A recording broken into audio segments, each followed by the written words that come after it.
Sibuk apa nih Ki kemarin-kemarin Ki? Biasa kalau ritual masih tiap malam, terus kalau siangnya syuting. Kemarin kan sempat di 10 hari tuh syuting di Pelabuhan Ratu. Wih, Terus juga apa ya? Ya hobi-hobi aja sih. Hobi, bisnis, masih ya masih. lingkaran itulah ya. Kalau siangnya pokoknya bisnis, hobi, Sempat dengar-dengar berita nggak sih? Berita-berita yang baru-baru ini nih. banyak. Banyak. Itu yang mana nih? Salah satunya yang Ki nih terngiang-ngiang ada nggak? Nah, itu yang masalah pembunuhan itu loh. Pembunuhannya anak kecil. Menghilangkan nyawa seseorang. Lagi rame ini ya. Apa ya demo banyak itu. Rame. Nah ini menarik nih Ki. Kan kita ngambil dari ini ya. Dari kisah ini ya. Pertanyaan-pertanyaan yang banyak juga. Maksudnya kayak eh banyak seliweran lah. Kayak bisikan gue itu ada gak sih sebenarnya? Bisikan goib itu ada. Jadi ada dua ya. Jadi satu bisikan goib yang memang sifatnya itu ketunjuk. Indo biasanya bisikan goib itu dari Sang Maha Pencipta, Allah, ataupun satu lagi itu bisa jadi dari malaikat. Nah itu bisikan goib yang memang mendapatkan manusia ataupun orang-orang yang terpilih lah. Itu mendapatkan sebuah bisikan goib seperti itu. Ada lagi yang bisikan goib itu yang memang datangnya dari sumbernya itu jin ataupun iblis. Dan mereka itu membisikkan manusia untuk bertindak ataupun melakukan hal-hal yang itu melenceng lah ataupun di luar normalnya gitu. Ya, berarti salah satunya ya mungkin kejadian kemarin lah ya bisa dibilang ya. Bisa jadi banyak lah. Jadi itu faktor pendukung ataupun yang mendukung si pelaku ini untuk melakukan tindak kejahatan ataupun hal-hal negatif dari bisikannya itu bisa dipakai. Iya, nah kalau untuk pemicunya sendiri nih Ki, dari bisikan gue itu maksudnya kayak ada pemicu khusus gak sih? Pemicu khusus itu biasanya diiringi dengan adanya rasa iri dengki, sakit hati, ataupun memang kurangnya keimanan seseorang itu yang membuat dari bangsa jin ataupun iblis itu untuk membisikkan suatu adu domba, hasut, terus seperti mengacaukan pikiran orang, membuat hati itu nggak tenang ataupun bisa dibilang overthinking. Nah, jadi overthinking sendiri itu sebenarnya salah satu dari pemicu di mana jin itu membisikkan seorang manusia untuk melakukan tindakan-tindakan kriminal ataupun perbuatan-perbuatan yang tercela. Yang di luar nalarnya dia lah, menghasut ya intinya ya. Yep. Nah itu berarti bisa berpengaruh besar ke mental seseorang nih. Udah pasti karena kan memang di kitab sendiri itu udah dijelaskan bahwa jin itu kan interaksi sama manusia melalui 3 hal. Mungkin Iwan juga hafal. Pikiran, hati, dan pendengaran. Iya. Melalui pikiran, hati, dan pendengaran. Nah, pintar. Jadi emang bernaungnya jin itu membisikkan manusia itu melalui 3 hal tadi. Yang apalagi dipicu lagi dengan rasa iri, dengki, sakit hati, dan penyakit-penyakit hati lainnya. Terus ada juga mungkin sering dibully ataupun sering tertekan, depresi. Itu kan berarti kan psikisnya lemah ya. Akhirnya itu emang sering dapat bisikan-bisikan goib ini tadi. Udah gampang terpengaruh ya dengan psikis dan mental yang lagi down, terus dapat banyak bisikan-bisikan. Ya, sering kan? Iya kan. Gue tuh penasaran sama konsep ini apa? Orang yang iri dengki itu kan biasanya dia ngobrol sama dirinya sendiri kan, ternyata menilai orang lain. Itu termasuk bisikan gaib gak sih sebenarnya? Sebenarnya itu kan memang terjadi sama semua manusia ya. Itu biasanya yang disebut namanya overthinking.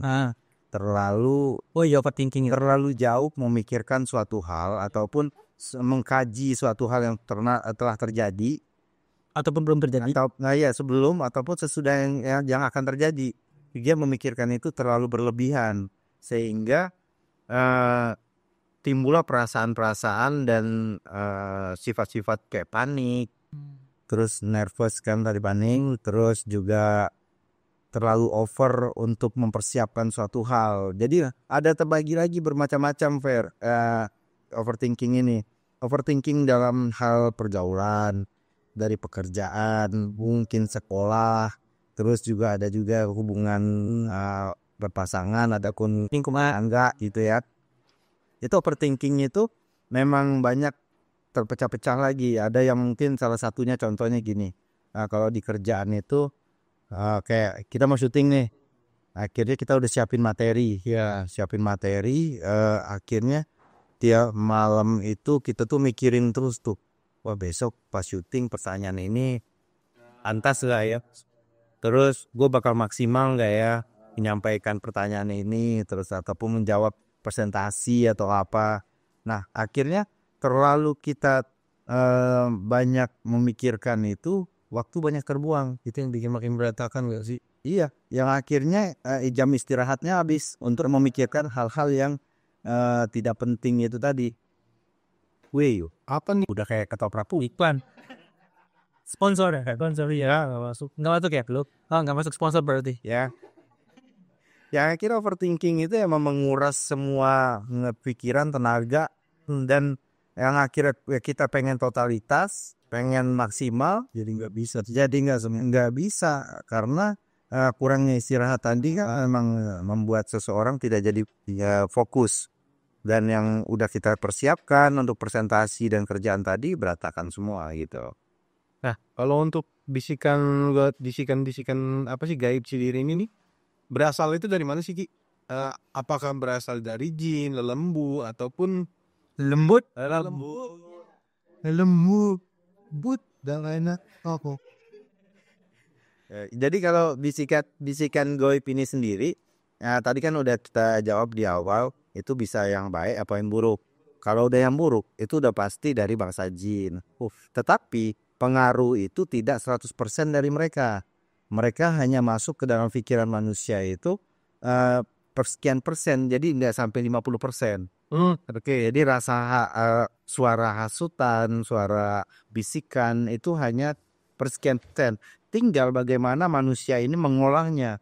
Di saat dia tidak bisa maintain pikiran hatinya tadi, dia tenggelam dengan overthinkingnya tadi. Oke. Nah, berarti kalau misalkan bisikan gaib ini bisa membuat manusia itu berbuat fatal atau bahkan menghilangkan nyawa seseorang ya? Iya. Jadi apalagi faktor-faktornya sendiri, orang yang mendapatkan bisikan goib itu bisa kita bilang tadi dari mulai orang yang rasa sakit hati, dendam, terus dia dalam tekanan, depresi, terus ada juga yang pengaruh dari narkoba, alkohol, itu kan bisa memicu dari bangsa jin itu untuk menguasai ataupun membuat seseorang itu berbuat nekat ataupun berbuat hal yang negatif. Lebih mudah lah ya untuk mereka menghasut kita ya. Terus kurangnya keimanan manusia, kurangnya edukasi tentang keimanan ataupun akhlak, itu yang membuat seseorang itu tidak bisa memproteksi dirinya dari bisikan-bisikan goib. Oke. Dan banyak lagi nih bisikan goib ini banyak juga digunakan oleh orang-orang atau profesi-profesi seperti cenayang, pembaca tarot, ramalan atau apa. Mereka itu mendapatkan bisikan-bisikan goib itu untuk suatu hal, melihat tabir ke depannya seperti apa gitu. Jadi tergantung profesinya. Ada orang memang profesi yang menggunakan bisikan goib ini untuk suatu hal yang hal-hal goib juga. Ada juga seseorang yang memang seorang peneliti ataupun seorang yang profesinya di bidang sains atau atau psikologi. Mereka tuh bermain dengan insting. Nah, sebenarnya di insting sendiri itu udah ada bisikan-bisikan yang membuat mereka, dan didukung juga oleh ilmu pengetahuan mereka secara materi, teori mereka udah menguasai, ditambah lagi keyakinan itu yang membuat bisikan goib masuk. Yang penting jangan overthinking, dan di saat bingung lebih baik rehat sejenak. Rehat ya, jangan memaksakan lah. Jangan terlalu memaksakan, karena bisikan goib itu akan terus terusan masuk ke pendengaran dan perasaan kita. Oke, nah pertanyaan selanjutnya nih, Ki. Mereka sadar nggak sih, atau orang yang mendengar bisikan goib ini saat melakukan sesuatu tuh mereka sadar atau secara tidak sadar? Jadi kalau orang yang mendengarkan bisikan goib sendiri sebenarnya mereka tuh sadar. Soalnya sadar, tetapi sadarnya itu tipis. hanya per 15% ataupun apa ya, tetapi dikuasai oleh itu tadi pemicu-pemicu sama faktor-faktornya tadi. Ya, itu yang ngebuat mereka itu yang penting gue puas dulu nih. Oke, nggak mikir hadapannya bakal impactnya apa, nggak ada ya, nggak sesaat itu aja berarti. Ya, jadi kayak lu misalnya melakukan satu hal ataupun apa ya, buat tindak kriminal lah misalnya, ngambil barang seorang, terus yang akhirnya tuh pas kita ngambil itu kan kita udah kepikiran, ntar bakal ketangkep, ketahuan atau ntar bakal gimana. Yang penting nafsu kebutuhan kita dulu.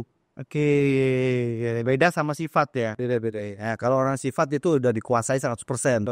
Nah, tapi kalau seorang yang melakukan tindak pidana dengan atas dasar kebutuhan, itu bisa 80%, 70%. Oke, Dikuasainya. Ya, dia tidak akan memikirkan resikonya apa. Yang penting gue harus membuat ini secara natural ataupun tidak ketahuan gitu. Tapi kebutuhan gue atas apa ini harus cukupi seperti itu. nah kalau untuk cara antisipasi sendiri nih Ki, untuk menghindari dari bisikan-bisikan goib ini ada nggak sih tips-tipsnya dari Jigeni, atau ada cara khusus kah? Jadi cara-cara khusus sendiri untuk menghindari dari bisikan-bisikan goib itu sebenarnya memperbanyak ataupun mempelajari edukasi-edukasi tentang bagaimana, tentang psikologi, tentang kehidupan, tentang keimanan, ataupun terserah mereka dari agama apa, belajar dari, karena setiap agama itu kan mengajarkan dharma-dharma yang baik, di mana kita bisa terhindar, bisa mengontrol apa ya, nafsu atau mengontrol tindakan-tindakan kita itu ke depannya gitu, agar tidak mengikuti dari bisikan-bisikan goib. Oke, nah kalau dari sisi Gigita sendiri ini kan praktisi supernatural nih, ada gak cara khusus atau dengan cara memagar pagar ini apa sih namanya Ki? Pagar goib kah atau apakah itu? Sebenarnya nggak bisa, Fer. Jadi pagar goib sendiri itu diciptakan dari manusianya sendiri.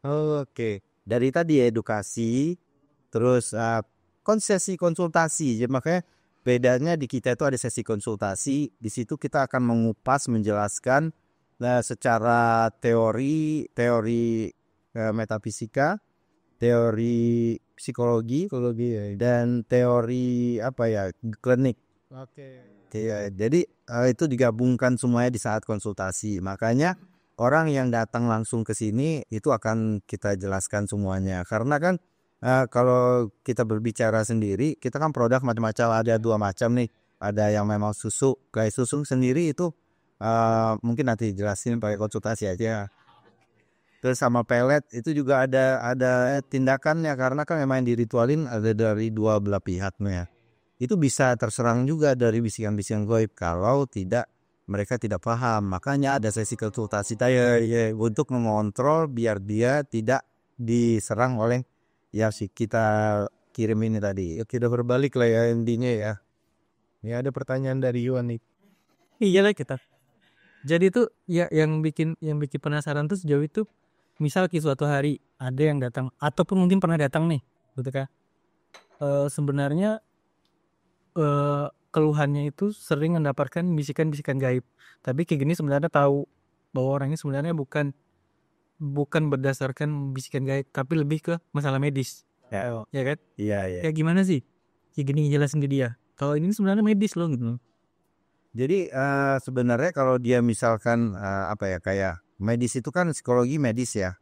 Terus ada penyakit-penyakit juga yang mereka rasakan misalnya gitu. Entah efek obat ya. Ya, entah efek obat, entah efek asam lambung, pikir halusinasi. Benar. Makanya kita tetap gunakan juga sarankan mereka untuk berobat medis. Setelah berobat medis tidak ada juga, baru kita cari solusi apa nih yang bisa dipakai. Karena kan belum tentu ini semua medis juga. Ada juga yang memang bisikan goib ataupun serangan goib itu bisa berujung ke medis.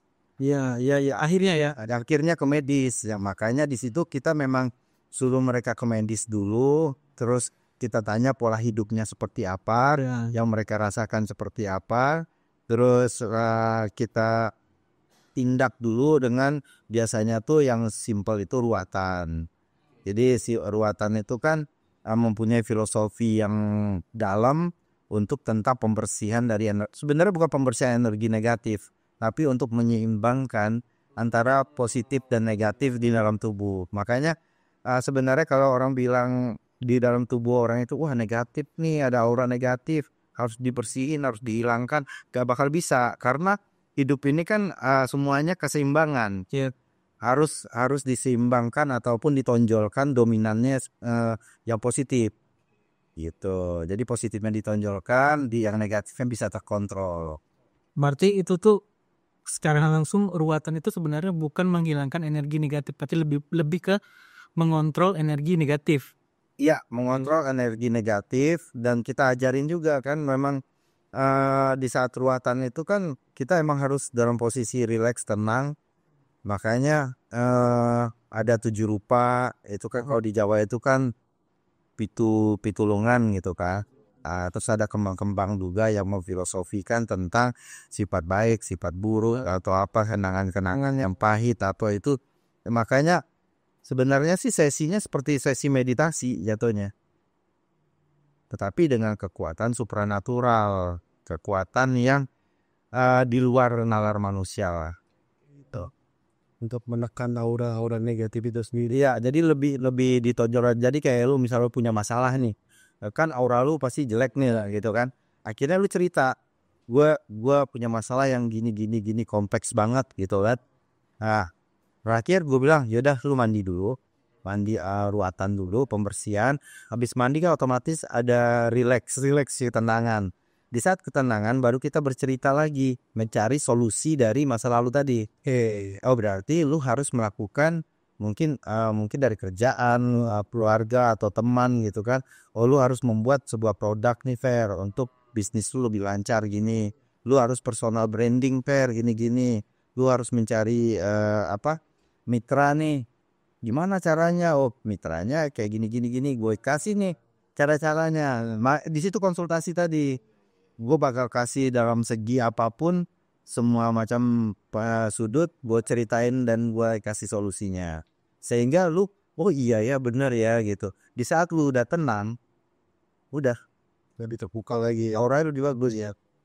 Lu apalagi kalau udah kita membuka kajian tentang overthinking tadi, dan lu sudah relax, tenang untuk menghadapi masa depan, itu aura lu pasti bagus. Jadi aura orang itu sebenarnya bisa berubah kapanpun kalau dia tidak bisa mengontrolnya. Yang penting tuh mengontrol. Di saat kita sudah bisa mengontrol aura, perasaan, mood, ya kedepannya lebih santai, lebih enjoy. Bahwa ataupun di kabinet Dan asam lambung ya pasti hilang, sembuh dong. Iya. Sebenarnya asam lambung itu GERD itu semuanya dari pikiran dan pola hidup, makanan. Udah. Ya kalau masih makan yang berat-berat, pedas ya otomatis masih pasti sakit. Gitu. Jadi ya mau nggak mau kita yang harus mengontrol semuanya. Sebenarnya untuk asam lambung itu gampang jawabannya sebenarnya. Ya kan? Lu udah tahu nih lu punya penyakit, ya kan? Yang bikin asam lambung lu kumat itu karena lu nggak tahu obatnya kan. Lu mengabaikan obatnya aja. Dokter udah bilang ini obat dihabisin 3 kali 1, dan lu mengabaikan cuma makan 1 kali 1 kali doang nih. Kayak ya udah sembuh nih, nggak makan lagi lah gitu ya. Tapi kalau lu lebih baik ya. Iya, tapi kalau lu ikutin peraturannya yang dengan benar, kayak misalnya obat yang umum gua pakai hari-hari lansoprazol nih. Tiap pagi karena gua pengen minum kopi, gua makan 1. Ya kan sampai besok gak apa-apa gua itu. Kecuali habis. Itu salah satunya. Kedua emang dari tekanan pikiran kan. Itu membuat jadi kita jadi bahas medis sih. Emang penyakitan Bang. Emang penyakitan. Iya. Ini bisikan gaib kan. Ya, karena bisikan gaib tadi. Karena sama. Salah satunya minum kopi, makan santan, pedas. Itu kan kita dibisikin. nih. Kanen ninggap. Gas lah gitu kan. Tiba-tiba lagi bengong sih, terus ada yang bisikin. Loncat kali. Ya. Udah selesai makan semua kan, kumat kan tengah hari. loncat gedung kali bos. Iya kan? Banyak bisikan-bisikan yang mengarah ke sana, mengarah orang melakukan tindak kejahatan. Orang dibisikkan untuk melakukan tindak bunuh diri ya, depresi yang terlalu tinggi, akhirnya masuk tuh. Makanya kalau orang yang sering depresi itu pasti pernah merasakan kayak ada dua orang di dalam kepalanya itu lagi ngobrol, risik banget. Ya. Jadi mata udah dipejemin tapi otak tuh masih kayak ada ngobrol aja gitu. Itu kayak kita tiap malam kayak gitu deh. Kayak mau tidur. Coba kayak gini tadi ya sih. Berarti nanti konsultasi ya. Bismillah. Bismillah. Ada pertanyaan lagi? Sampai sini belum ada sih, cuma masalah sakit lambung doang. Tapi udah berangsur sembuh juga.